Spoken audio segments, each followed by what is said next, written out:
take me home, Rial, you're fired.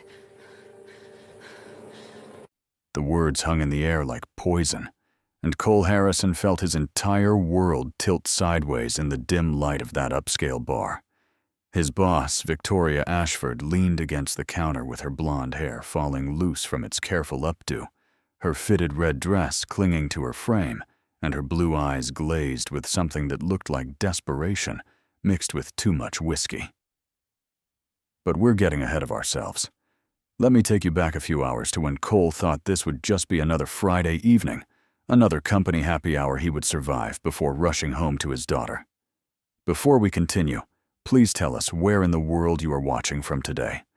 We love seeing how far these stories travel, and your comments mean more than you know. The clock on Cole's computer screen showed 5:47 p.m. when he finally saved the last file and pushed back from his desk. His shoulders ached from hunching over blueprints all day, and his eyes burned from staring at his monitor. But none of that mattered because in exactly 43 minutes, he would be walking through his sister's door to pick up Sophie. Sophie. Just thinking her name made something warm spread through his chest, chasing away the exhaustion. He checked his phone quickly, finding a text from his sister Lindsay that made him smile despite his tiredness. Sophie's doing great. Slight cough, but nothing major. We're watching Finding Nemo for the millionth time. She says to tell you she loves you more than pizza, and that's apparently a very big deal. Cole typed back a heart emoji and a laughing face, then tucked his phone away as his computer pinged with a reminder. Company-wide happy hour at Maxwell's 6 p.m. sharp. Mandatory attendance to celebrate the Thornton Building project win. He groaned internally. The last thing he wanted was to spend his Friday evening making small talk with colleagues while nursing a club soda, but Victoria Ashford had made it clear that team presence at these events was not optional. Something about company culture and team bonding, though Cole suspected it had more to do with impressing the clients who sometimes showed up. As he gathered his things, his mind drifted to the date on his calendar, October 17th. 3 years ago today, he had come home from work to find a note on the kitchen counter and an empty closet where his wife's clothes used to hang. "I can't do this anymore." The note had read, "I didn't sign up to raise a sick kid. I'm sorry, but I need to live my life. Please don't look for me." Just like that, she was gone. No warning, no discussion, no chance to fight for their marriage or their family. Just a woman who decided that her 5-year-old daughter's autoimmune condition was too inconvenient, too. Demanding too much of a burden on the life she had imagined for herself. Cole shook off the memory, refusing to let it drag him down. He had spent 3 years building something good from the wreckage she had left behind. Sophie was thriving despite her health challenges. His career was solid. They had Lindsay, who had stepped in like the world's best aunt and never complained about the last-minute childcare requests or the nights she had spent at the hospital with them. They were okay. More than okay. He just had to get through this happy hour, show his face, and get home to his daughter. Maxwell's was exactly the kind of bar Cole avoided on his own time, all dark wood and leather booths, with jazz floating from hidden speakers and drinks that cost more than his grocery budget for a week. The Ashford Design Group had reserved the private section in the back, and by the time Cole arrived at 6:15, the party was already in full swing. He spotted his colleague Tom near the bar and made his way over, ordering a club soda that earned him a raised eyebrow from the bartender. Cole did not bother explaining. He had stopped drinking the day Sophie was diagnosed, partly because he needed every dollar for her medical bills, and partly because he needed to be sharp, present, ready for whatever crisis might come next. "Harrison, you made it." Tom clapped him on the shoulder, his own drink sloshing slightly. "I was starting to think you would skip out again. Wouldn't dream of it." Cole lied smoothly. "Just had to finish up the Thornton revisions. On a Friday." "Man, you work too hard." Cole shrugged. He worked exactly as hard as he needed to work to keep his job, keep Sophie's insurance, keep their little life running. There was no such thing as too hard when your daughter's health depended on it. The conversation drifted to sports and office gossip, and Cole let himself relax slightly, checking his watch every few minutes. 6:30, 6:45. He could slip out by 7:15, be at Lindsay's by 7:30 home, with Sophie by 8, if traffic cooperated. That's when Victoria Ashford walked in. Even Cole, who prided himself on his professionalism and complete lack of interest in office politics or romance, had to admit that the woman knew how to make an entrance. At 32, Victoria had been running her family's architecture firm for almost 5 years, ever since her mother Catherine had stepped back to handle the foundation side of things. She was brilliant, demanding, and absolutely stunning in a way that made people either love her or hate her. Sometimes both. Tonight, she wore a fitted red dress that probably cost more than Cole's monthly rent, and her blonde hair was swept up in an elegant style that showed off diamond earrings he suspected were real. Her heels clicked against the hardwood floor as she moved through the room, greeting employees with practiced warmth. But something was off. Cole noticed it immediately, the way her smile did not quite reach her eyes, the slight tremor in her hands when she accepted a drink from the bartender. Her laugh came too loud, too sharp at jokes that were not particularly funny. And she kept ordering drinks whiskey neat with an intensity that seemed at odds with the perfectly controlled woman he saw in board meetings. He told himself it was not his business. Victoria Ashford was his boss, nothing more. He respected her professionally, appreciated that she had never given him trouble about his flexible schedule or his occasional emergency absences when Sophie got sick. That was the extent of their relationship, and that was fine with him. By 7:00, the crowd had started to thin. Colleagues begged off for dinner reservations, family obligations, weekend plans. Cole saw his opening and began drifting toward the door, already composing a text to Lindsay. Leaving now. Should be there in 20. He was almost to the exit when he felt eyes on him. Turning, he found Victoria watching him from across the room. Their gazes locked for a moment that felt too long, too charged, and Cole felt an uncomfortable prickle run down his spine. She raised her glass slightly, as if in salute, and he nodded politely before turning back toward the door. His phone buzzed. Lindsay again. Sophie's coughing a bit more, probably just the weather change. Don't worry, but maybe grab her favorite tea on the way. Cole typed a quick reply and reached for the door handle. Leaving so soon, Victoria's voice caught him, just as his hand touched the brass handle. He turned to find her standing much closer than he had expected, close enough that he could smell the whiskey on her breath and see the way her mascara had smudged slightly at the corners of her eyes. "My daughter's not feeling well," he said politely. "I should get home. Your daughter." Victoria's lips curved into something that was not quite a smile. "It's always your daughter, isn't it? Every meeting that runs late, every deadline that needs extending. Always, Sophie, Sophie, Sophie." Cole felt his spine stiffen. "With respect, Miss Ashford, my work speaks for itself. I've never missed a deadline or delivered anything less than I'm not talking about your work." She stepped closer, and he instinctively stepped back, his shoulders hitting the door. The bar was nearly empty now, just a handful of stragglers and the bartender who was pointedly cleaning glasses and not looking their way. "Miss Ashford, you've had a lot to drink tonight. Let me call you a car service. I can have someone here and I don't want a car service." Her hand found his arm, fingers digging in with surprising strength. "I've seen the way you look at me in meetings, Cole. Don't pretend you haven't thought about it." Cole's blood ran cold. He would never look at his boss or any woman that way. He had barely thought about dating since his wife left, too focused on Sophie, too exhausted at the end of each day for anything beyond survival. "I respect you as my boss," he said carefully, trying to keep his voice calm, even as panic started to claw at his chest. "But that's where it ends. Now please, I really need to get home to my daughter." Victoria's expression shifted, the desperate longing morphing into something harder, colder. "Your daughter. Right. Your convenient excuse for everything. She's not an excuse. She's my child. And that's supposed to make me feel sorry for you." Victoria's laugh was bitter broken. Poor single dad always rushing home to his sick kidette. Maybe if you weren't so busy being father of the year, you'd have time to actually commit to this company, to the people in it. Cole felt anger rising now, mixing with the fear. This was wrong. Everything about this was wrong. But he needed this job. Sophie needed. This job needed the insurance that paid for her specialists and her medications and the treatments that kept her alive.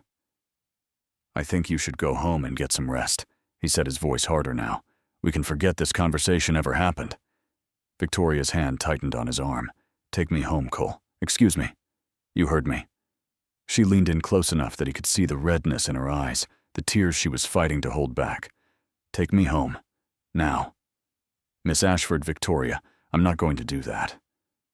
"Then don't bother coming in Monday." The words hit him like a physical blow.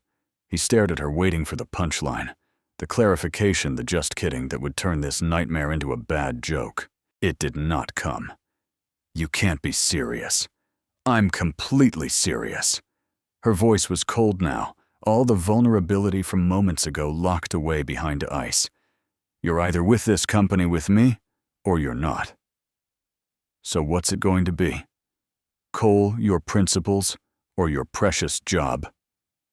Cole's phone buzzed in his pocket, and he grabbed for it like a lifeline, anything to break the horror of this moment. The screen lit up with Lindsay's name and a message that made his heart stop. "Sophie's fever is spiking. 102.4. Should I give her the emergency meds? Call me when you can." Everything else faded away. Victoria's face, her grip on his arm, him, the threat hanging in the air, none of it mattered. All that mattered was his daughter sick and scared and waiting for him to come home. "I need to go," he said, and this time his voice left no room for argument. He held up the phone, showing Victoria the message. "My daughter is sick. Really sick. I need to leave right now." Something flickered across Victoria's face, a crack in the ice, a moment of something that almost looked like recognition or pain. But it vanished as quickly as it appeared, replaced by that cold, terrible mask. "Fine. Go." She released his arm, stepping back. "But don't bother coming in Monday. Your position at this company is terminated. Effective immediately." Cole wanted to argue, wanted to fight, wanted to make her understand what she was taking from him. But Sophie's fever was 102.4 and climbing, and nothing else in the world mattered more than getting to his daughter. "You're making a mistake," he said quietly. "And someday, when you're sober and thinking clearly, you'll realize what you just did." He did not wait for her response. He pushed through the door and into the cool October night, gasping in the fresh air like a drowning man breaking the surface. His hands were shaking as he unlocked his car. His vision blurred, and he realized he was crying from fear. For Sophie, from fury at Victoria, from the crushing weight of everything he was about to lose. Sophie's treatments cost thousands of dollars a month, even with insurance. Without this job, without this paycheck, how would he afford her medications? Her specialists? The hospital stays that sometimes stretched for weeks. He called Lindsay as he drove, putting her on speaker so his hands could grip the wheel. "How is she okay for now?" "I gave her the meds. Her fever's starting to come down a little." Lindsay's voice was calm, steady, the voice she had perfected over 3 years of medical emergencies. "What happened? You sound off. I'll explain later. I'm on my way." "Cole, later Linz. I promise." He hung up and focused on the road, on getting to Sophie, on being the father she needed him to be. The rest would have to wait. When he pulled into Lindsay's driveway and saw the warm light glowing from her living room windows, some of the tension in his chest eased. Sophie was in there. Sophie was alive and being cared for and waiting for him. He could figure out everything else tomorrow. Tonight, he just needed to hold his daughter. The sight that greeted Cole when he pushed through Lindsay's front door nearly broke him. Sophie was curled up on the couch, her small body almost lost beneath a mountain of blankets that Lindsay had piled around her. Her cheeks were flushed with fever, her brown hair damp with sweat, but the moment she saw him, her whole face lit up like the sun breaking through storm clouds. "Daddy." Her voice was weak, scratchy, but the love in it was unmistakable. "You came, of course I came, Sophie Bean." Cole crossed the room in 3 strides and dropped to his knees beside the couch, gathering her carefully into his arms. She was so small, so fragile, and yet so impossibly strong. 8 years old, and she had already faced more medical challenges than most people faced in a lifetime. "I'll always come when you need me. Always. I knew you would." Sophie nestled against his chest, her small fingers finding the collar of his shirt and tugging him closer the way she had done since she was a baby. "Aunt Lindsay gave me the yucky medicine, but she also gave me ice cream after, so that made it okay." Cole looked up to find Lindsay standing in the kitchen doorway, her expression a mixture of relief and concern. He mouthed, "Thank you," and she nodded, pointing toward the kitchen and holding up a mug in silent question. He shook his head. He did not want anything right now except to hold his daughter. "How are you feeling, baby?" he asked, pressing his lips to Sophie's forehead. She was still warm, but not dangerously so. The medication was working. Tired. My body's being confusing again. She said it so matter-of-factly the way she always talked about her condition. At 8 years old, Sophie understood more about autoimmune disorders than most adults. She knew that her immune system sometimes attacked the wrong things, that her medicine helped keep her safe, that she was different from other kids. But that different did not mean broken. "Well, you let your body be confused for a little while longer, and you get some rest." "Okay, Daddy's here now. Are you gonna stay all night? I'm gonna stay forever if you want me to." Sophie smiled, her eyes already drifting closed. "That's a really long time, Daddy. Not long enough, Sophie Bean. Not nearly long enough." She fell asleep in his arms, her breathing gradually steadying into the deep rhythm of peaceful rest. Cole sat there on the floor beside the couch, holding her, watching the rise and fall of her chest, and tried not to think about what tomorrow would bring. But the thoughts came anyway, creeping in like shadows at the edges of his vision. How would he pay for her specialist appointments now? Her insurance was through the company. Would it last through the end of the month? The end of the week? Did he have any coverage at all after tonight, or had Victoria's termination been immediate in every sense?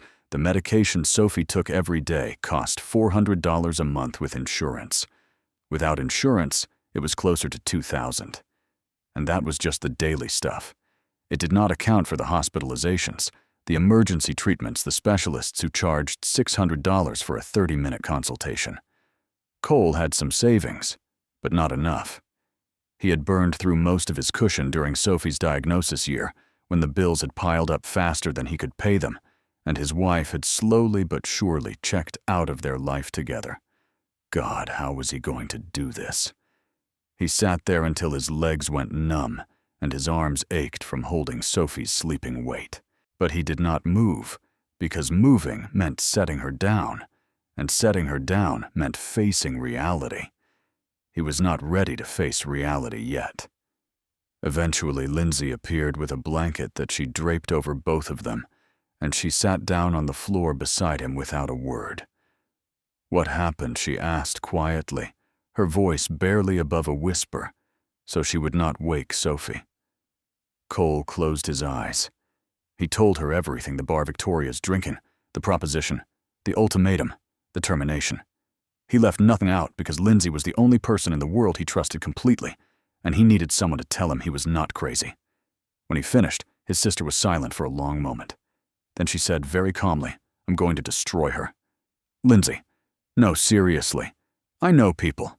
I have connections. There are laws against this kind of thing, Cole. You could sue her for everything she's worth. And what good would that do? Lawsuits take years. I need a job now. I need insurance now." He looked down at Sophie's sleeping face. "I need to figure out how to take care of her right now." Lindsay's expression softened. "We'll figure it out. You know I'll help with anything Sophie needs. I know. But you can't pay for everything. You have your own life, your own bills." "My niece comes first. Always." Cole felt tears prick at his eyes again, and this time he could not fight them off. Lindsay pulled him close, careful not to jostle Sophie, and let him cry quietly against her shoulder. "It's going to be okay," she whispered. "I don't know how yet, but it's going to be okay." Cole wished he could believe her. Morning came too quickly. gray light filtering through Lindsay's curtains and pulling Cole from the restless sleep he had finally fallen into around 4 a.m. Sophie was still out, her fever broken, but her body exhausted from fighting. He extracted himself carefully from the blanket cocoon and stumbled to the kitchen, where Lindsay had already started a pot of coffee. She looked almost as tired as he felt dark circles under her eyes from what had clearly been a night of worry. How is she? Fever's down to 99.8. Still sleeping. I think the worst is over. Lindsay nodded, sliding a mug of coffee across the counter. And you, how are you holding up? Cole laughed humorlessly. I've been better. Have you figured out what you're going to do? About the job situation, I don't know. Maybe HR, maybe a lawyer. I documented everything, dates, times, exactly what she said. If nothing else, I can file a complaint with his phone rang, cutting him off mid-sentence. The screen showed an unknown number with a local area code. Cole almost let it go to voicemail. He was not in the mood for telemarketers or spam calls, but something made him answer. Hello, is this Cole Harrison? The voice was female, older, with the kind of cultured tone that spoke of expensive education and decades of authority. Yes, who's this? My name is Catherine Ashford. I believe you work for my daughter's company. Cole nearly dropped the phone. Catherine Ashford. The Catherine Ashford, founder of Ashford Design Group, one of the most respected architects of her generation, and the mother of the woman who had just destroyed his career. She was supposed to be retired, living somewhere warm, and managing the family foundation. What was she doing calling him on a Saturday morning, Mrs. Ashford? He managed his voice steadier than he felt. I'm not sure what you've heard, but I've heard quite a lot, Mr. Harrison. The bartender at Maxwell's is an old friend of mine. He called me last night concerned about my daughter's behavior. There was a pause heavy with unspoken meaning. He told me what she said to you, what she demanded. Cole did not know how to respond. Was this a trap? A way to get him to admit something that could be used against him? Or was this something else entirely? I'd like to meet with you, Catherine continued when he did not speak. In person as soon as possible. There are things you need to understand about my daughter, things that don't excuse her behavior but might help explain it. With all due respect, Mrs. Ashford, I'm not sure I want to understand anything right now. Your daughter threatened my job because I wouldn't, because I refused to. He could not even say it out loud. I know. Catherine's voice was gentle, firm, and I'm not asking you to forgive anything. I'm not asking you to drop any complaint or lawsuit you might be considering. I'm simply asking for an hour of your time so I can tell you the whole truth before you make any decisions. Cole looked at Lindsay, who was watching him with raised eyebrows and undisguised curiosity. She could not hear both sides of the conversation, but she could clearly tell something significant was happening. Why should I trust you? He asked. You shouldn't. Not yet. But I think you will once you hear what I have to say. A pause. I can meet you wherever you're comfortable. Public place witnesses present. Bring your sister if you like. I know she's been caring for your daughter. The mention of Sophie, even indirectly, made Cole's protective instincts flare. But there was something in Catherine's voice that made him believe she was not a threat. Something sad, weary, like a woman who had seen too much and was trying to make sense of it all. There's a cafe on 5th Street, he said slowly. Brewhaven. I can be there in an hour. I'll see you then, Mr. Harrison. And thank you for giving me a chance to explain. She hung up before he could respond. Brewhaven was the kind of neighborhood cafe that had witnessed 1,000 significant conversations, job interviews, breakups, reunions, confessions. It felt appropriate somehow for what was about to happen. Cole spotted Catherine Ashford the moment he walked in. She sat in a corner booth, her silver hair swept back elegantly, her posture perfect despite her obvious fatigue. She looked like what she was, a woman who had built an empire through sheer force of will, but there was a softness around her eyes that surprised him. Mr. Harrison. She rose as he approached, extending a hand that he shook after only a moment's hesitation. Thank you for coming. Please sit. A server appeared immediately, and Cole ordered coffee, while Catherine requested more tea. Once they were alone again, she studied him for a long moment, as if assessing whether he was worth what she was about to share. "Let me begin by saying that I don't excuse what my daughter did," she said finally. "What she said to you, what she demanded, it was wrong. It was harassment, possibly assault, and certainly grounds for termination of her own position, not yours." Cole nodded cautiously, waiting. "But before you decide what to do next, there's something you need to know about Victoria. Something that might help you understand why last night happened." Catherine's hands trembled slightly around her teacup. 5 years ago today, my daughter lost her husband and her 3-year-old daughter in a car accident. The words hit Cole like a punch to the gut. Whatever he had been expecting, it was not this. Her daughter's name was Lily. Catherine continued, her voice thick with grief, even after all this time. She was the light of Victoria's life, funny, curious, always asking questions about everything. She loved to draw. Victoria used to say she'd grow up to be an architect, like her grandmother. Cole thought of Sophie, of her love of theater, and her endless drawings and her questions that never stopped. He thought of what it would feel like to lose her, and his throat tightened so hard he could not speak. Victoria was driving that day. They were coming home from the grocery store when a truck ran a red light. Thomas died at the scene. Lily Catherine closed her eyes. Lily made it to the hospital, but there was too much internal damage. She died in Victoria's arms 3 hours later. "I'm so sorry," Cole managed. "I had no idea. Most people don't." Victoria buried her grief in work. She stopped talking about them, stopped visiting their graves, stopped acknowledging that part of her life ever existed. She took over the company with a vengeance, drove herself 20 hours a day, became the cold, perfect businesswoman you know from the office. Catherine set down her teacup and looked directly at him. But every year on this date, something breaks inside her. She drinks what she never does normally, and she becomes someone else entirely. Someone desperate, broken, looking for anything that might fill the void her family left behind. The bartender, Cole said slowly. "You said he called you. He's known Victoria since she was a child. He recognized the date, recognized her behavior. He called me when she started drinking heavily, but by the time I got there, she was already gone, and apparently so were you."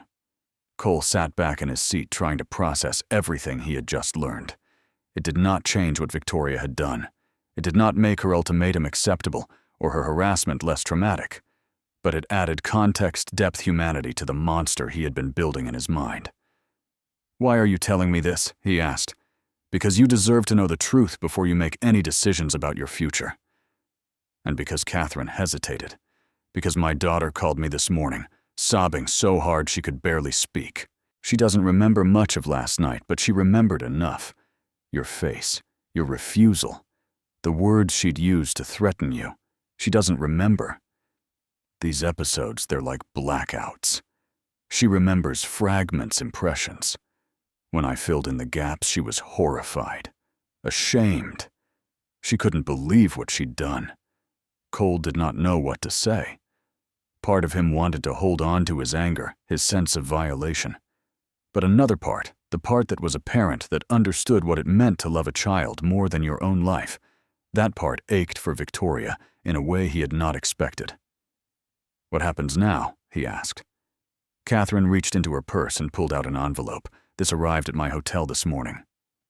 Victoria has already submitted her resignation to the board effective immediately. She wanted you to have this." Cole stared at the envelope in Catherine's hand like it might bite him. "She's resigning. She feels it's the only appropriate response to what she did. The board hasn't formally accepted yet, but they will. I'll make sure of it." Catherine's expression was firm. Whatever grief drove her behavior, she crossed a line that cannot be uncrossed. She knows that. Cole took the envelope slowly, turning it over in his hands. His name was written on the front in elegant, slightly shaky handwriting. "Your job is safe," Catherine continued. "The board has already been informed of the situation. In general terms, nothing specific about what happened between you and Victoria. They want you to stay. In fact, they're prepared to offer you a promotion and enhanced benefits, including comprehensive coverage for chronic medical conditions." Cole's head snapped up, Comprehensive coverage. Victoria pushed it through as her final act as CEO. She didn't know the details of your daughter's condition, but she knew you needed flexibility for family reasons. This new policy will cover all employees with children who have serious health conditions. Full coverage, no caps, no lifetime limits.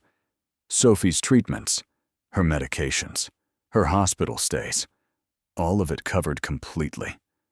Cole felt dizzy with the implications. Why would she do that? He asked, his voice rough. After resigning, after losing everything. Because despite what happened last night, my daughter is not a monster. She's a woman who has been drowning in grief for 5 years and who finally broke in the worst possible way. Catherine's eyes were bright with unshed tears. The foundation work, the employee policies, these are her attempts to make something meaningful from her pain. They don't excuse what she did to you, but I wanted you to know that the woman who threatened you last night isn't the whole of who she is. Cole opened the envelope with trembling hands. Inside was a single sheet of paper covered in that same elegant handwriting. Mr. Harrison Cole, I don't expect you to read this. I don't expect your forgiveness or your understanding. What I did was unforgivable, and I take full responsibility for every word I said. I learned this morning that your daughter's name is Sophie, and that she's 8 years old, the same age my Lily would have been this year. I don't know if that connection is what drew me to you at the bar, or if I was simply so lost in my own darkness that I reached for the first light I could find. Either way, I was wrong. You are a good man and a devoted father, and you deserved none of what I put you through. I've resigned from the company. I'm leaving the city for a while to get the help I should have sought years ago. I don't know if I'll ever be able to make amends for what I've done. But I'm going to spend the rest of my life trying to become someone worthy of my daughter's memory. Please take care of Sophie. Hold her close and never let her doubt how much she's loved.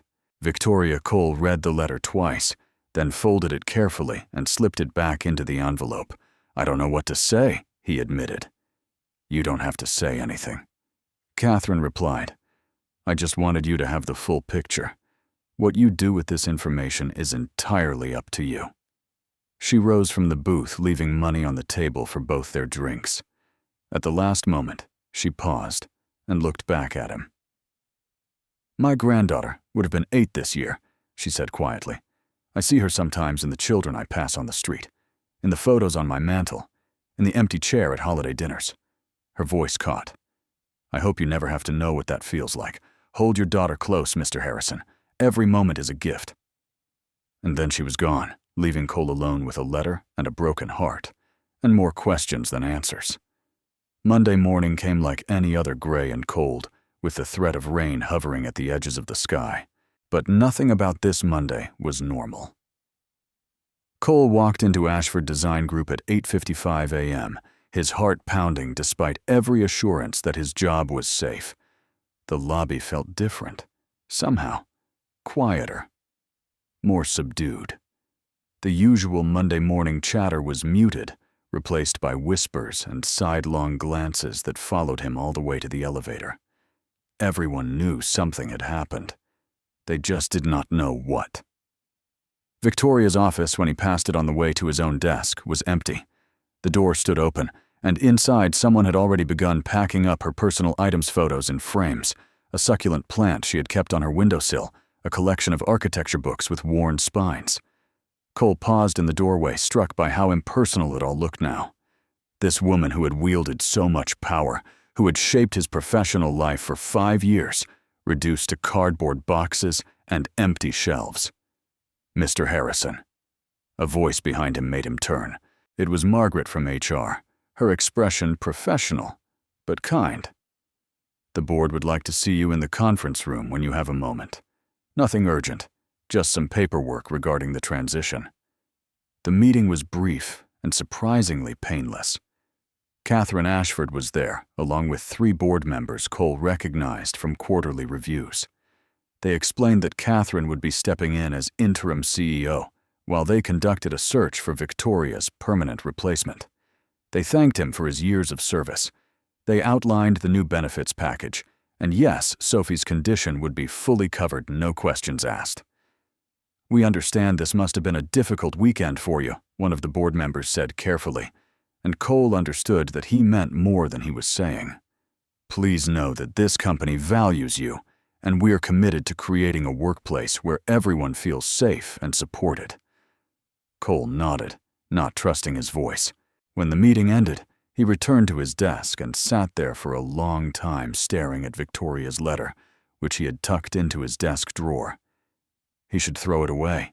He should forget about her, about that night, about everything. But he could not.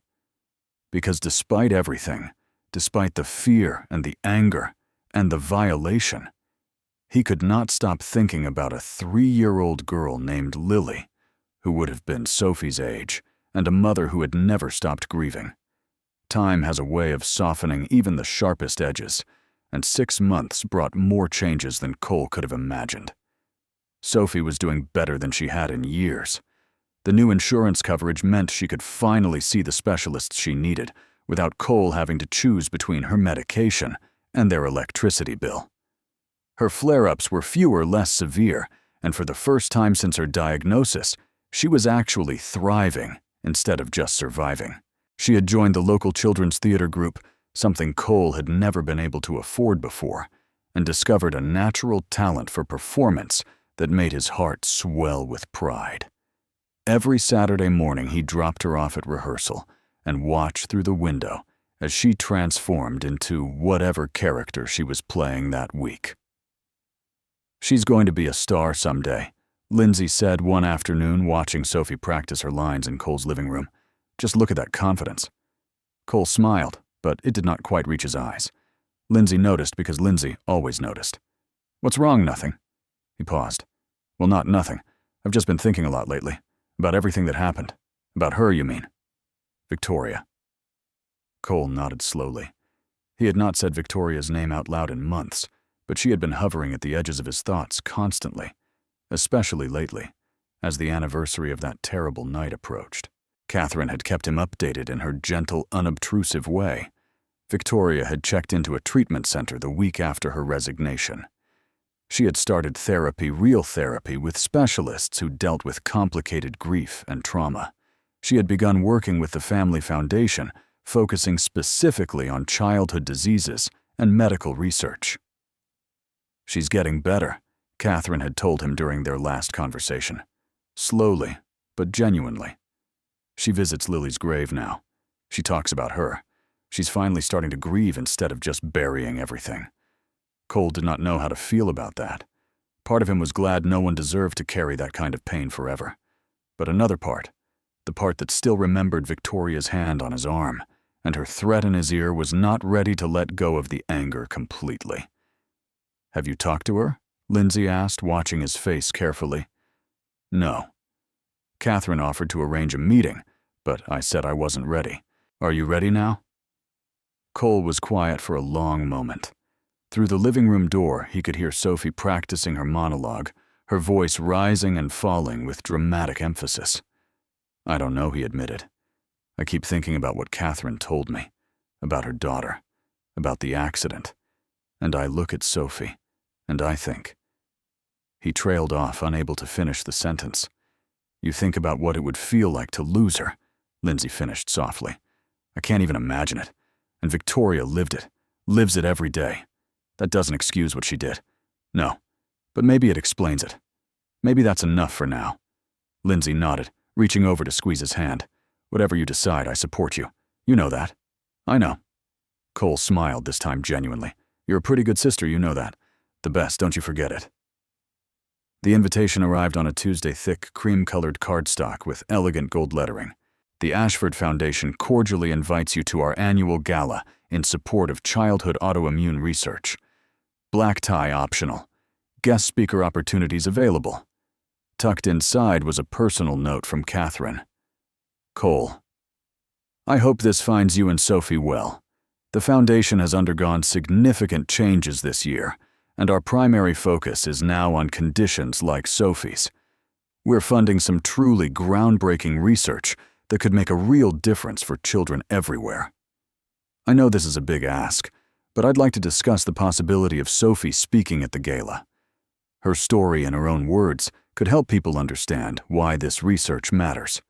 Of course, this would be entirely voluntary, and we would work around her health needs completely. Please consider it. And please know that Victoria will be in attendance, but she has been informed that any contact with you or Sophie will be at your discretion. Warm regards, Catherine. Cole stared at the invitation for a long time. Sophie speaking at a gala, his 8-year-old daughter standing in front of wealthy donors and researchers talking about her condition. It felt like too much to ask, too much to expect from a child who had already been through so much. But when he brought it up that evening at dinner, Sophie's reaction surprised him. You mean like a real actress? Her eyes were huge, sparkling with excitement, with a microphone and everything, and people would listen to me talk. It would be different from your play, baby. You'd be talking about your condition, about how it affects your life. Some of it might be hard to share. Sophie considered this with the seriousness that always amazed him. For an 8-year-old, she had an emotional depth that seemed far beyond her years. Would it help other kids like me? She asked finally. It might. The people at the gala have money to help scientists make new treatments. If they hear from someone like you, someone who actually lives with this every day, it could convince them to give more. Then I want to do it. Sophie's voice was firm, decided. Miss Parker at school says our voices matter even when we're just kids. Maybe especially when we're just kids, because grown-ups sometimes forget what it's like to be little. Cole felt his throat tighten with emotion. You don't have to decide right now. We can think about it. Talk about it more. I already decided, Daddy. Sophie reached across the table to pat his hand in a gesture that was so adult-like it nearly made him laugh, despite his tears. I'm brave like you. Aunt Lindsay told me you're the bravest person she knows because you always do the right thing even when it's super hard. She said that, yep. Like when Mommy left, and you took care of me all by yourself, even though you were really sad. That's the bravest thing ever. Cole pulled his daughter into a hug, holding her close, so she would not see the tears streaming down his face. You make being brave easy, Sophie Bean. You make everything easy. The next morning, he called Catherine to accept the invitation. 2 weeks before the gala, Cole took Sophie to the foundation offices downtown to meet with the event coordinators and begin preparing her speech.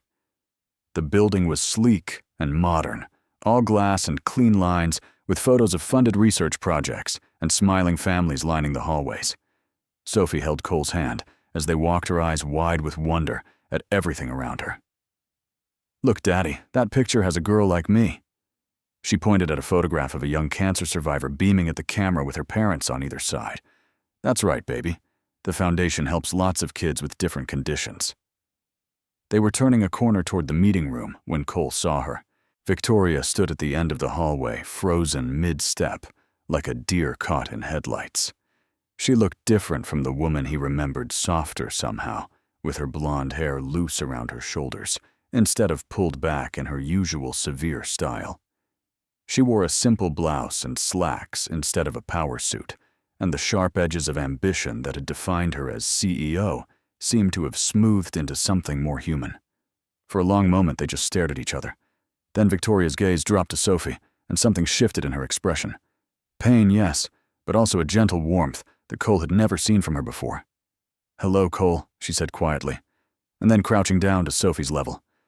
Hello, you must be Sophie. I've heard so much about you. Sophie looked up at Cole for guidance. He gave a small nod and she turned back to Victoria with the cautious politeness he had taught her to use with strangers. Hi, I'm 8. Are you one of the people who help sick kids? I try to be. I work with the foundation now, helping to raise money for research. Cool. My dad says the research might help make me better. That's what we're hoping for. Victoria straightened up, keeping a respectful distance from Cole. Her eyes met his, briefly full of shame, apology, and something that looked almost like hope before she looked away. I'll let you get to your meeting, she said, her voice steady but strained. It was nice to meet you, Sophie.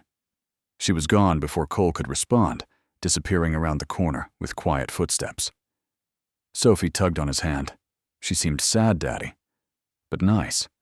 Cole did not know how to explain that the woman who had just spoken so gently to his daughter was the same woman who had threatened his career and his family. He did not know how to reconcile those two images in his own mind, let alone explain it to an 8-year-old. "Yeah, baby," he said finally. "I think she's both." The 2 weeks leading up to the gala passed in a blur of activity. Sophie threw herself into preparing her speech with the same enthusiasm she brought to her theater performances.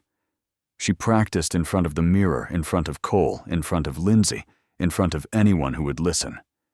She made changes, added jokes, took out parts that felt too boring, and replaced them with stories that made people laugh and cry in equal measure. "You're going to be amazing," Cole told her one evening, watching her rehearse for the 100th time. "I know," Sophie replied with the confident certainty only a child could manage, "but I'm still a little scared. That's okay, right? Being scared doesn't mean you're not brave. That's exactly right. Being brave means doing the scary thing anyway. That's what Miss Parker says, too." Cole smiled. Miss Parker sounds pretty smart. At the foundation offices, preparations continued at a rapid pace. Cole found himself attending meetings, reviewing research proposals, learning more than he had ever expected to about the science behind Sophie's condition. And everywhere he went, Victoria seemed to be there too, not approaching him directly, but present, working, contributing. She remembered Sophie's favorite color, purple, and made sure the stage decorations included it. She arranged for a small step stool so Sophie could reach the microphone comfortably. She listened when Cole mentioned that loud noises sometimes triggered Sophie's anxiety and ensured the sound system was adjusted accordingly. Small things, thoughtful things, things that spoke of genuine care rather than empty gestures. "She's different now," Catherine said during one of their conversations. "The therapy has helped her face things she'd been running from for years. She actually visited Lily's grave last month, the first time since the funeral." Cole did not know what to say to that. He was not ready to forgive, not completely. But he was starting to understand that people were complicated, that trauma broke them in ways that could not always be predicted or controlled, and that healing was possible even from the darkest places. One evening, a few days before the gala, Sophie surprised him with a question he was not expecting. "Daddy, is Victoria going to be at my speech?" He hesitated. "Yes, baby. She'll be there." "Good." Sophie nodded firmly. "I think she needs to hear it too. What do you mean she lost her little girl, right? Aunt Lindsay told me. That's why she was so sad when we saw her." Sophie's voice was matter-of-fact, but her eyes held a wisdom that startled him. Maybe if she hears me talk about being sick, but still being happy, it'll help her feel better. Because her little girl would want her to be happy, right? That's what I'd want if something happened to me. I'd want you to be happy. Cole pulled his daughter close, overwhelmed by the depth of her compassion. "When did you get so smart, Sophie Bean? I was born this way, Daddy. You just didn't notice until now." He laughed despite the tears in his eyes. "You're right. I'm sorry I'm so slow. It's okay. I'll be patient with you." 3 days before the gala, Cole found himself alone in the foundation offices late in the evening. Sophie was with Lindsay practicing her speech one final time before the big night. Cole had stayed behind to review the program layout and make sure everything was perfect for his daughter's moment in the spotlight. He was so focused on the documents in front of him that he did not hear the footsteps approaching until Victoria appeared in the doorway holding 2 cups of coffee. "I thought you might need this," she said quietly, offering one of the cups. "You've been here for hours." Cole hesitated, then accepted the coffee. It was exactly how he liked it, strong, with just a splash of cream. He wondered if she had asked someone, or if she had simply remembered from the countless meetings they had shared before everything fell apart. "Thank you," he said carefully. Victoria nodded, hovering in the doorway like she was not sure if she was welcome to stay. Cole found himself gesturing to the chair across from him before he could think better of it. She sat down slowly, her hands wrapped around her own coffee cup. The silence stretched between them heavy with everything that had happened and everything that had not been said. "The program looks good," Victoria offered finally. "Sophie's going to be wonderful. She's been practicing non-stop. I think she's more excited about the microphone than the actual speech. A genuine smile flickered across Victoria's face. That sounds about right for an 8-year-old. More silence. Cole found himself studying her face, looking for traces of the woman who had threatened him at that bar. But all he saw was exhaustion, sadness, and something that looked a lot like hope, trying desperately to break through. "This work saved me," Victoria said suddenly, as if the words had been building up inside her and finally needed release. "After I left the company, after I checked into treatment, I didn't know who I was anymore. I'd built my entire identity around work, around being successful, around never showing weakness. And suddenly, all of that was gone." She took a shaky breath. "The foundation gave me a reason to get out of bed, gave me something to focus on, besides my own guilt. And the more I learned about the research we're funding, the more I understood why it matters. Kids like Sophie, they deserve every chance to live full, healthy lives. And if I can help make that happen, then maybe." She trailed off, staring into her coffee. Maybe what Cole asked surprising himself with his own curiosity. Maybe Lily's death won't have been entirely meaningless. Maybe something good can come from the worst thing that ever happened to me. Cole was quiet for a long moment.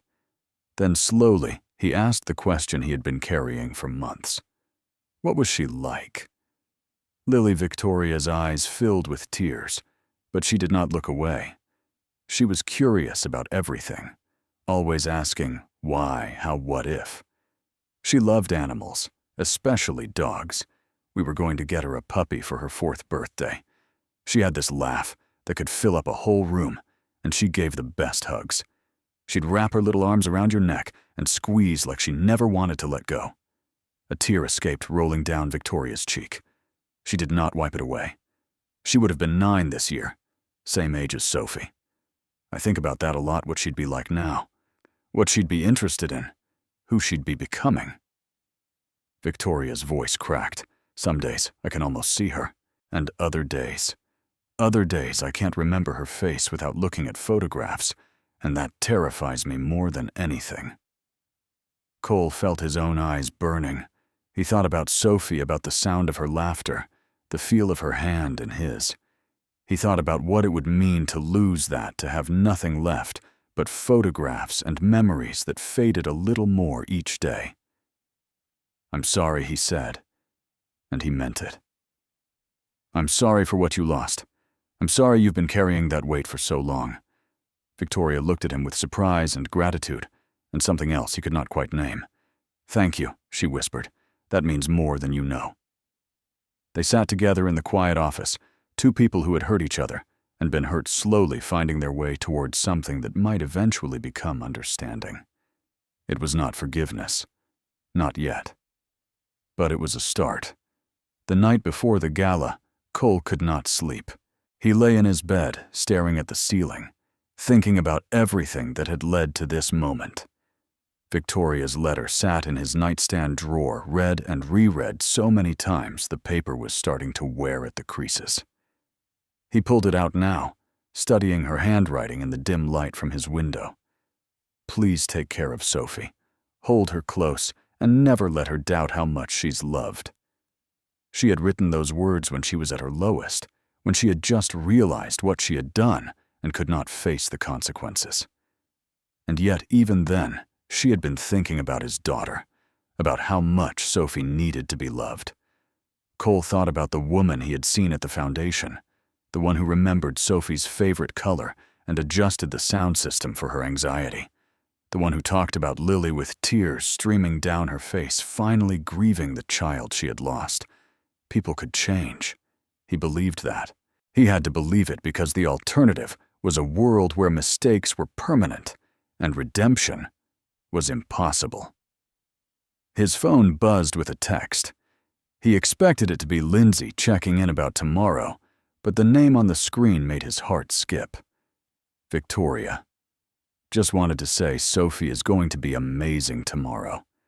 Thank you for letting her participate, and thank you for the conversation tonight. It meant more than I can say. Cole stared at the message for a long time. Then slowly he typed back, "She's excited. See you tomorrow." A small exchange, simple words, but they felt significant somehow, like a door opening just a crack. He set the phone aside and closed his eyes, and for the first time in months, he dreamed about possibilities instead of fears. The grand ballroom of the Hartwell Hotel was transformed. Crystal chandeliers sparkled overhead, casting dancing light across tables draped in white linen and adorned with centerpieces of fresh flowers. Men in tuxedos and women in elegant gowns moved through the space, champagne glasses in hand, their voices blending into a sophisticated hum of conversation. Cole felt distinctly out of place in his rented suit, but Sophie seemed completely at home. She had insisted on wearing what she called her princess scientist dress, a purple gown with a sparkly bodice that she had picked out herself, and she walked through the crowd with the confidence of someone who belonged there.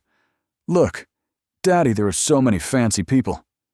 She tugged on his hand, pointing at everything with undisguised wonder. "And the flowers are purple like my dress. Did someone do that on purpose?" Cole smiled, knowing exactly who had made that happen. "I think they did Sophie Bean."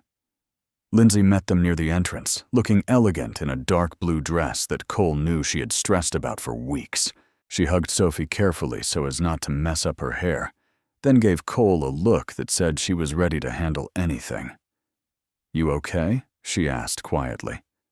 "I think so. Ask me again after Sophie's speech." The program began with a welcome from Catherine, who spoke eloquently about the Foundation's mission and the research they were funding. Cole listened with half his attention. The rest focused on Sophie as she waited in the wings reviewing her note cards with solemn concentration. Then Victoria took the stage.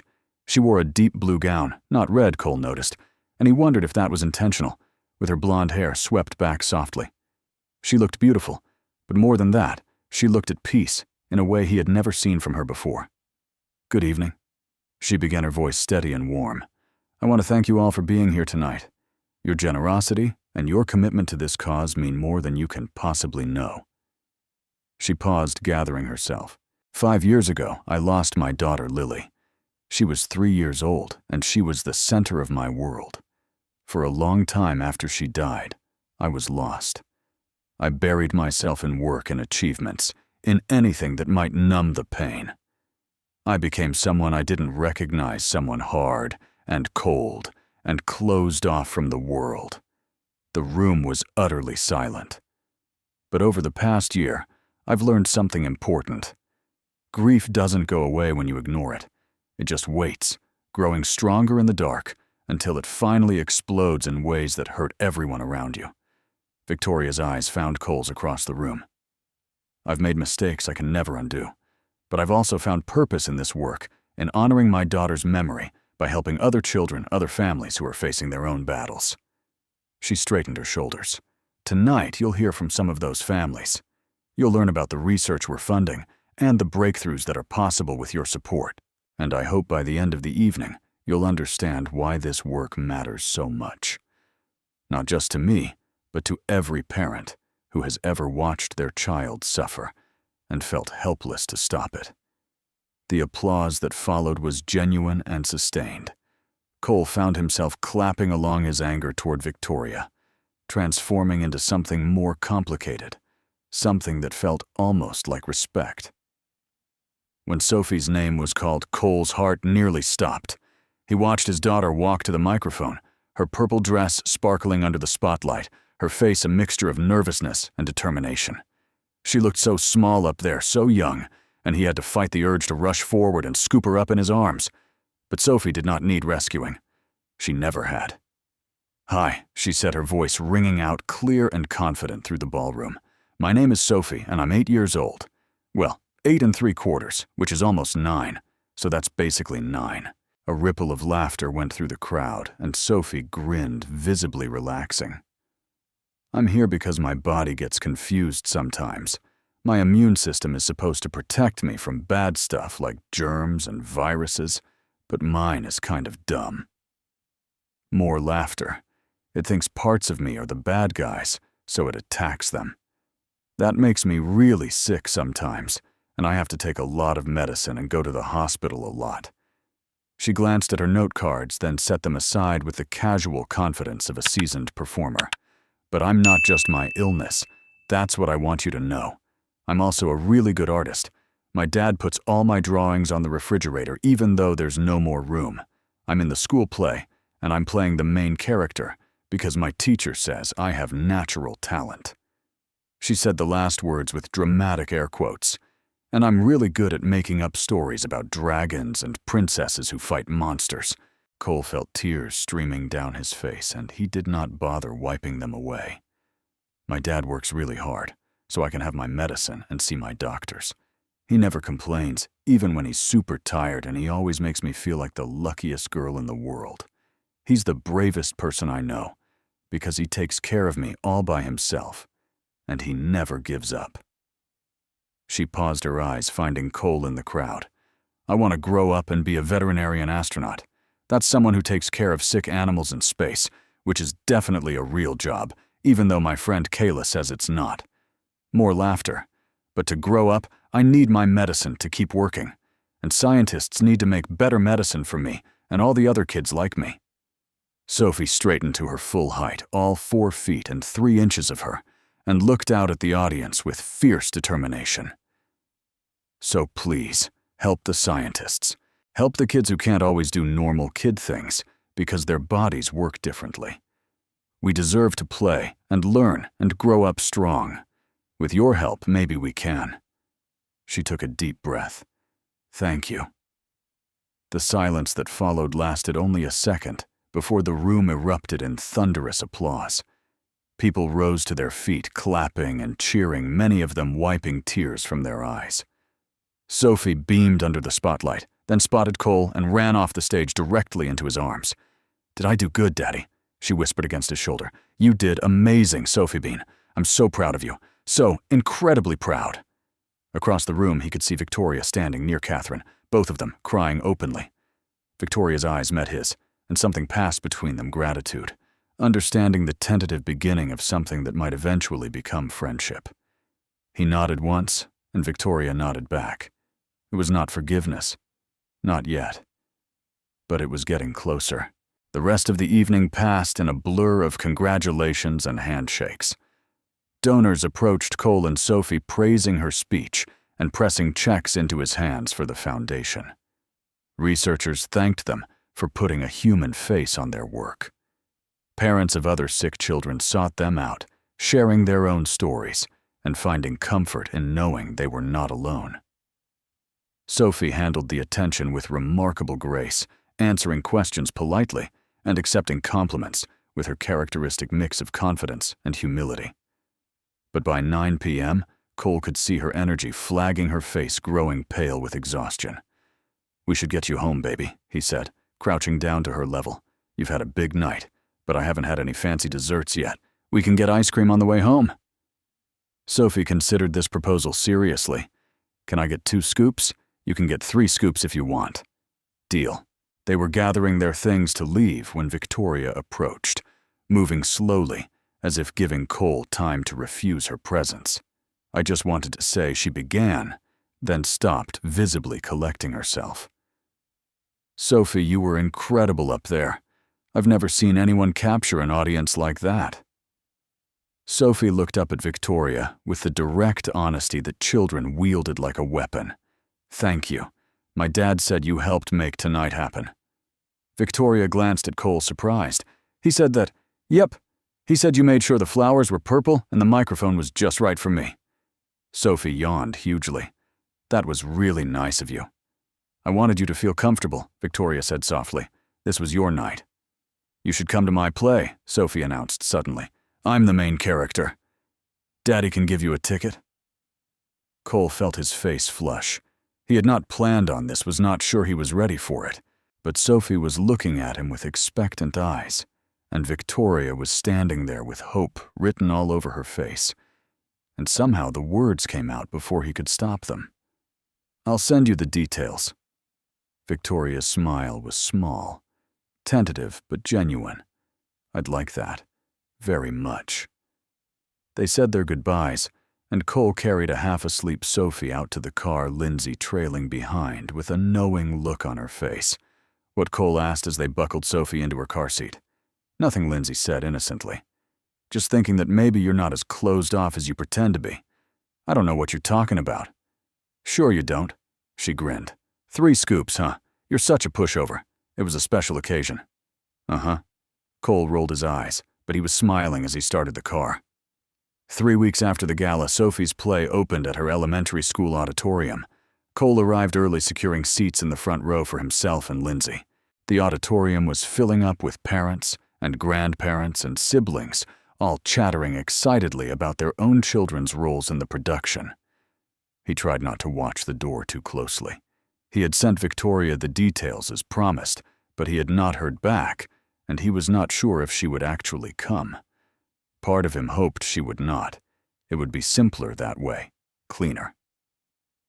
But another part, the part he tried not to acknowledge, hoped she would.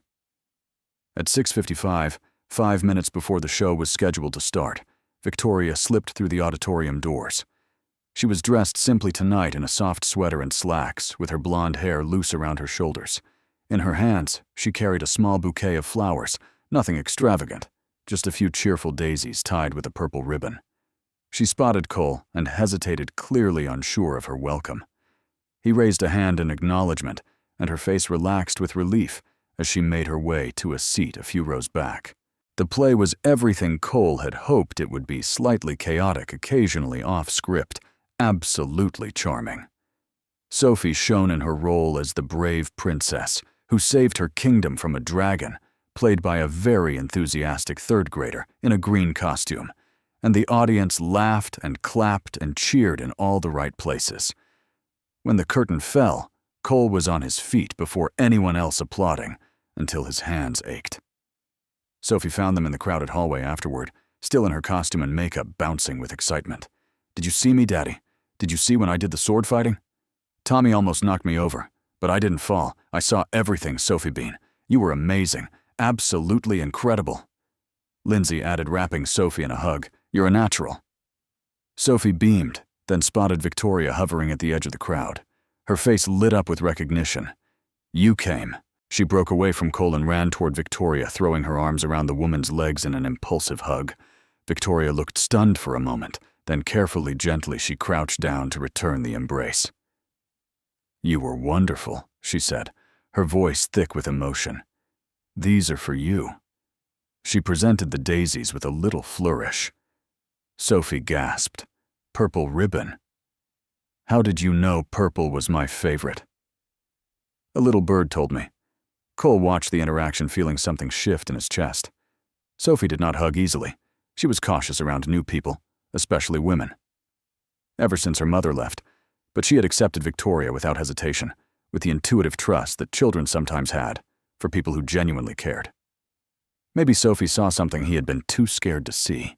They walked out of the auditorium together, Sophie chattering happily between them about the play and her costume, and the funny thing that happened backstage when Tommy's dragon tail got stuck in a door.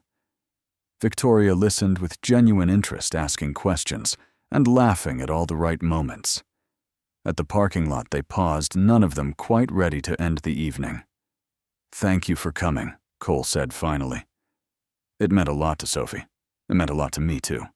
Victoria smiled, soft and real. "She's a remarkable kid, Cole. You've done an amazing job with her. She makes it easy." They stood there for a moment, the autumn air cool around them, something unspoken hanging in the space between.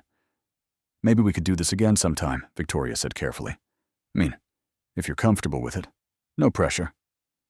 Cole looked at Lindsay, who gave him a small, encouraging nod. He looked at Sophie, who was yawning but clearly happy. "I think we'd like that," he said. Victoria's smile widened, and for the first time since that terrible night at the bar, Cole felt something that might have been hope. Over the following months, something remarkable happened. What started as awkward coffee meetings about foundation business gradually transformed into something deeper. Cole and Victoria began talking, really talking about their lives, their fears, their hopes for the future. He learned about her childhood, about growing up in the shadow of her mother's success, and the pressure she had felt to prove herself worthy of the Ashford name. She learned about his marriage, about the betrayal he had felt when his wife walked out, and the walls he had built to protect himself and Sophie from ever being hurt like that again. They shared stories about their daughters, his living, hers lost, and found common ground in the fierce protective love they both understood. Lily used to do this thing when she was sleepy, Victoria told him one evening, when they had been talking so long the cafe had emptied around them. She'd put her thumb in her mouth and twist her hair with her other hand, and her eyes would get all heavy, and she'd fight sleep like it was her mortal enemy. Sophie does the same thing, Cole said. Without the thumb sucking, she stopped that when she was 4, but the hair twisting and the fighting. Like she's afraid she'll miss something if she closes her eyes. Victoria smiled, but her eyes were sad. I wonder sometimes what Lily would have been like at Sophie's age, what she'd be interested in, who she'd be becoming. You can't know, but you can't imagine. I'm trying to. It's getting easier. The foundation work brought them together regularly, and Cole found himself looking forward to those meetings in a way that surprised him. Victoria had become not just a colleague, but a friend, someone who understood his struggles, who cared about Sophie's well-being, who made him laugh in ways he had almost forgotten he could.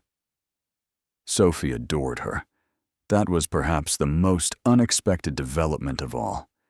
The cautious, reserved little girl who had spent 3 years flinching away from any woman who might try to replace her mother had opened her heart to Victoria completely. She's different, Sophie explained when Cole asked about it. She doesn't try to be my mom. She just wants to be my friend. And she really listens when I talk like what I say actually matters. Of course what you say matters. I know, Daddy. But grown-ups don't always act like they know. One Sunday afternoon, Victoria came over for what had become a regular occurrence: board games, and homemade pizza, and movies on the couch. Lindsay was there too, watching Victoria, with the protective wariness that had slowly, grudgingly softened over time. She's good with Sophie, Lindsay admitted quietly to Cole while Victoria and Sophie were absorbed in a particularly intense game of Candyland. I didn't want to like her, you know, after what she did. I know. But people can change. I really believe that now. Lindsay looked at her brother. And I think she's changing you too. What do you mean you're smiling more, laughing more? You're starting to let people in again, Cole. That's not a bad thing. He watched Victoria across the room, saw her throw her head back and laugh at something Sophie said, saw the joy that lit up her face when she was with them. No, he agreed softly. It's not a bad thing at all. It happened on a spring evening with the sunset painting the sky in shades of orange and pink. Sophie had fallen asleep on the couch after a long day of school and therapy appointments, and Cole and Victoria had retreated to the balcony to talk quietly while she rested. Cole, I need to tell you something. The words hung in the air between them, and Cole felt his heart rate spike with a mixture of hope and fear. What is it? Victoria took a deep breath, her hands trembling slightly as she gripped the balcony railing. She was silhouetted against the sunset, her blonde hair glowing in the golden light, and Cole thought she had never looked more beautiful or more vulnerable. I've developed feelings for you, she said, the words coming out in a rush. I know it's complicated. I know what I did, what I put you through, and I'm not expecting anything. I have no right to expect anything. But I can't keep pretending that what I feel is just friendship, because it's not. It's more than that. So much more. Cole was quiet for a long moment, his mind racing. He had known on some level that this was coming. He had felt the shift between them, the way their conversations had grown more intimate, the way his pulse jumped when she walked into a room. But hearing her say it out loud made it real in a way that terrified him. I'm scared, he admitted. After my wife left, I built walls. High ones. And you. He stopped, struggling to find the words. That night at the bar, I thought you were going to destroy everything I'd worked so hard to protect. I know. Victoria's voice was thick with shame. And I understand if that's something you can never get past. What I did was unforgivable. It wasn't unforgivable, Cole said slowly. It was terrible, and it hurt. and it took me a long time to understand why it happened. But forgiveness is possible. Healing is possible. I believe that. Victoria turned to face him, hope and fear warring in her expression. What are you saying? Cole took her hands in his. They were cold, trembling, and he wrapped his fingers around them, warming them with his touch. I'm saying I feel it, too. I've been fighting it for months, telling myself it was too soon, too complicated, too risky. But the truth is, you and Sophie have given me something I thought I'd lost forever. The chance to care about someone again. The chance to let someone in. Tears were streaming down Victoria's face now, but she was smiling through them. Cole, I'm not promising it will be easy. We have history, and it's not all good. But I'm willing to try if you are. I'm willing, she whispered. I'm so willing. I'll wait as long as you need.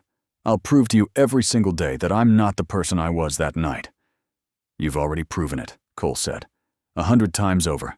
I see who you are now, Victoria. I see you. He leaned forward and kissed her gentle and tentative, full of promise. When they pulled apart, they were both crying happy tears, healing tears. Through the balcony door, Cole could see Sophie stirring on the couch. She looked up, saw them through the glass, and gave a sleepy thumbs up. I think we have her approval, Victoria said, laughing through her tears. We definitely have her approval. The days that followed the confession were not all sunshine and happiness. Cole woke in the middle of the night, sometimes heart-pounding old fears clawing at his chest. What if he was making a mistake? What if he trusted Victoria and she hurt Sophie?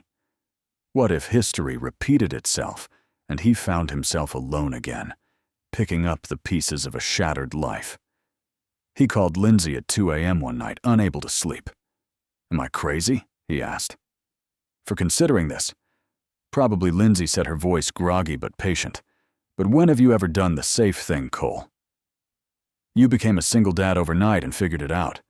You fought for Sophie when everyone said her condition was too complicated. You gave Victoria a second chance when most people would have destroyed her. That's different, is it? You've always led with your heart, even when it scared you. That's what makes you a good father and a good person. She yawned. For what it's worth, I think she's genuine. I've watched her for months now, and she's not pretending. She loves you, and she loves Sophie. That's real. You really think so? I know so. Now go to sleep, you idiot. Some of us have to work in the morning. Cole laughed despite himself. Thanks, Linz. Don't mention it. Literally. It's 2 a.m. and I'm delirious. He hung up and lay in the darkness thinking about everything his sister had said. She was right. He had never played it safe, not when it mattered. He had taken risks for Sophie, fought battles he was not sure he could win, built a life from the wreckage his wife had left behind. Maybe loving Victoria was just another risk worth taking. The crisis came without warning, as crises always did. One moment, Sophie was fine, laughing, playing, full of her usual energy. The next, she was doubled over in pain, her face gray, her breath coming in sharp gasps. Cole rushed her to the hospital, his heart hammering against his ribs. This was the worst flare-up she had had in years, and all the progress they had made, all the stability they had achieved, seemed to crumble in an instant. He called Lindsay from the emergency room, his voice shaking, and then, without even thinking about it, he called Victoria. She answered on the first ring. I'm on my way, she said before he could even finish explaining. 20 minutes. I'll be there. She was there in 15. Cole was sitting in the waiting room, his head in his hands, when he felt a gentle touch on his shoulder. He looked up to find Victoria standing there, her face pale with worry, but her presence solid and reassuring. Any news? They're running tests. It's her worst flare-up since she was 5. His voice cracked. I thought we were past this. I thought the new treatments were working. Victoria sat down beside him and took his hand. The treatments are working. That's why she's been doing so well. But autoimmune conditions are unpredictable. You know that. I know. He could not finish the sentence. Victoria did not try to fill the silence with empty reassurances. She just held his hand steady and warm, letting him know he was not alone. The night stretched on, endless and terrifying. Doctors came and went with updates that were cautiously optimistic, but not conclusive. Lindsay arrived bringing coffee and her fierce protective energy. And through it all, Victoria stayed. She knew the doctors from her foundation work and used that connection to advocate for Sophie, ensuring she got the best care possible. She sat with Cole when his composure crumbled, holding him while he sobbed against her shoulder. She did not leave, did not waver, did not make this about herself. By morning, Sophie was stable, exhausted and weak, but stable. When she finally woke, the first word out of her mouth was Victoria. "She's here, baby," Cole said, stroking Sophie's hair. "She's been here all night." Victoria appeared in the doorway, her face drawn with exhaustion, but breaking into a smile when she saw Sophie awake. "Hey, princess scientist, you gave us quite a scare." "Sorry," Sophie said weakly. "My body was being extra dumb. Your body was just having a hard time. It happens. The important thing is you're okay now." Sophie reached out her hand and Victoria took it, settling into the chair beside her bed.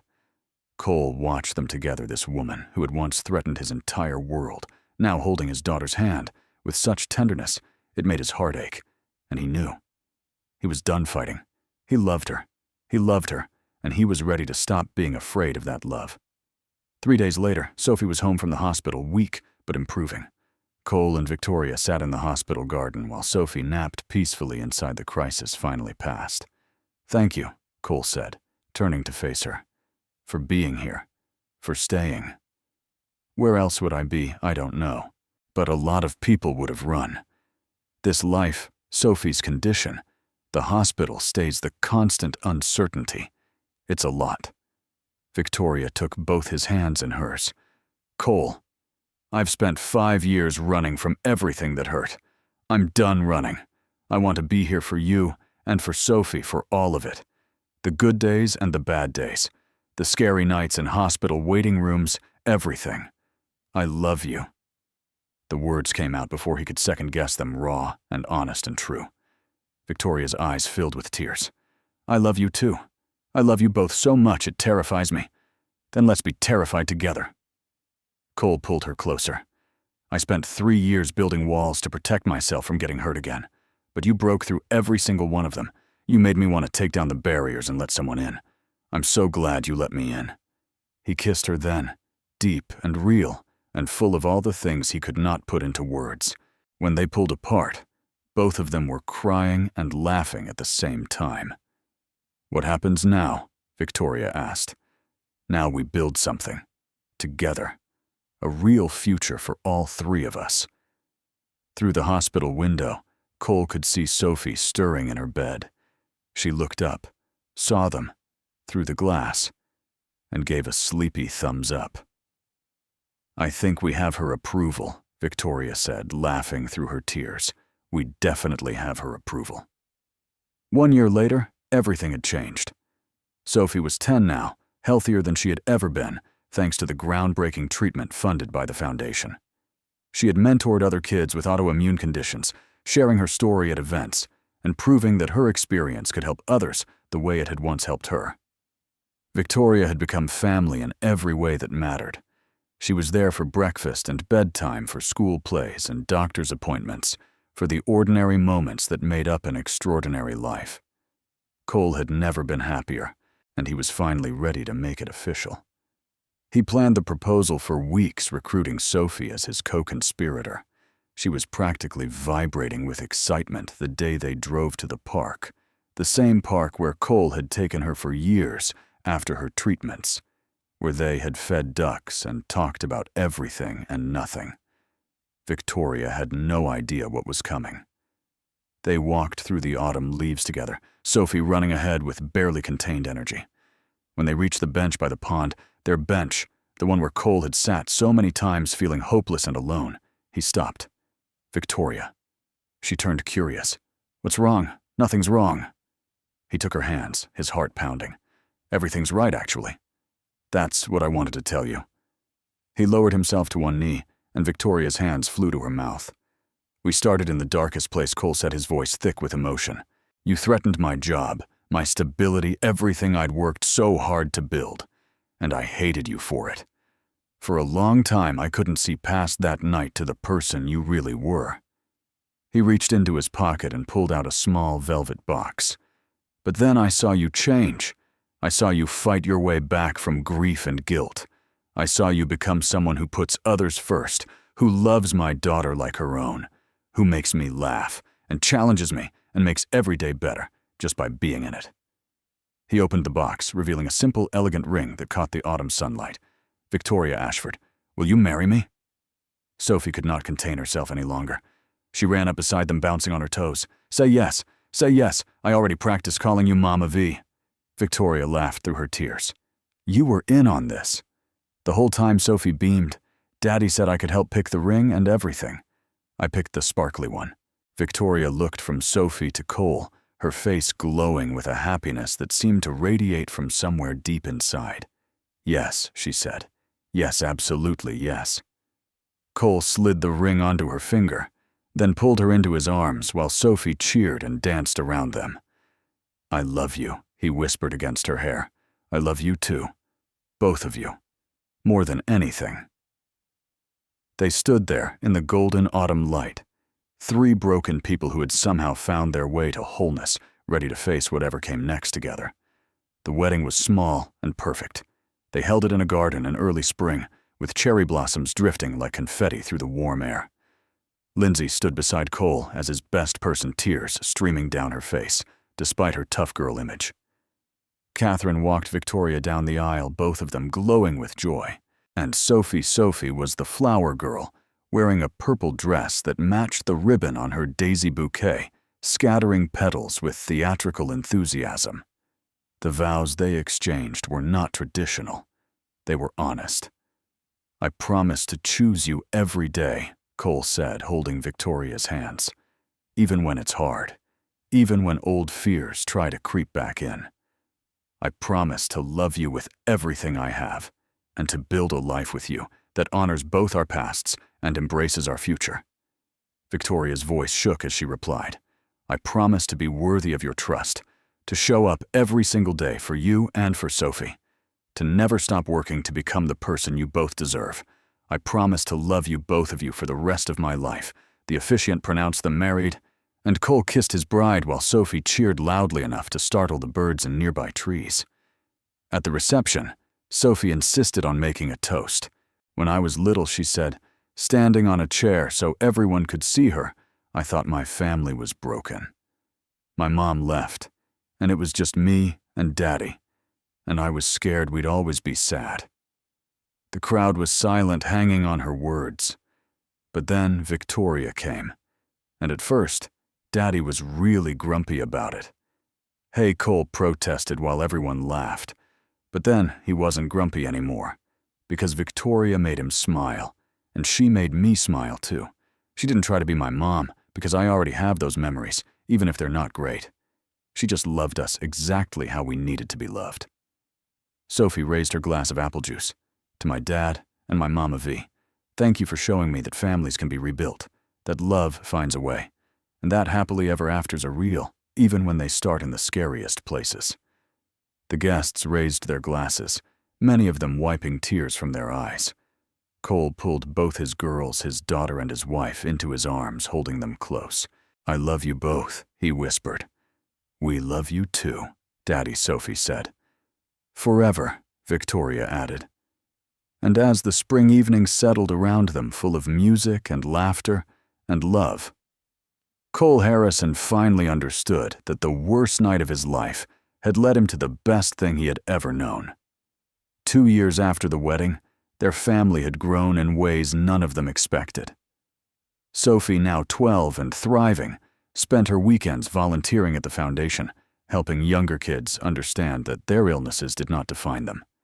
She had become exactly what she had always been destined to be, a light in the darkness for others who were struggling. Victoria and Cole worked side by side at the foundation, while he continued to lead at Ashford Design. The company had become a model for family-friendly policies, and the culture that had once enabled Victoria's breakdown had been completely transformed into something nurturing and supportive. They had started talking about adoption, about giving another child the same second chance they had all received. On Sophie's refrigerator hung her latest drawing, 3 stick figures holding hands labeled "My Family" in purple crayon. The same hands that had once threatened to destroy everything now held each other with love. If this story touched your heart today, we would love for you to hit that subscribe button and join our family here on the channel. Your likes and comments mean more than you know. They help us reach more people who need to hear that second chances are possible.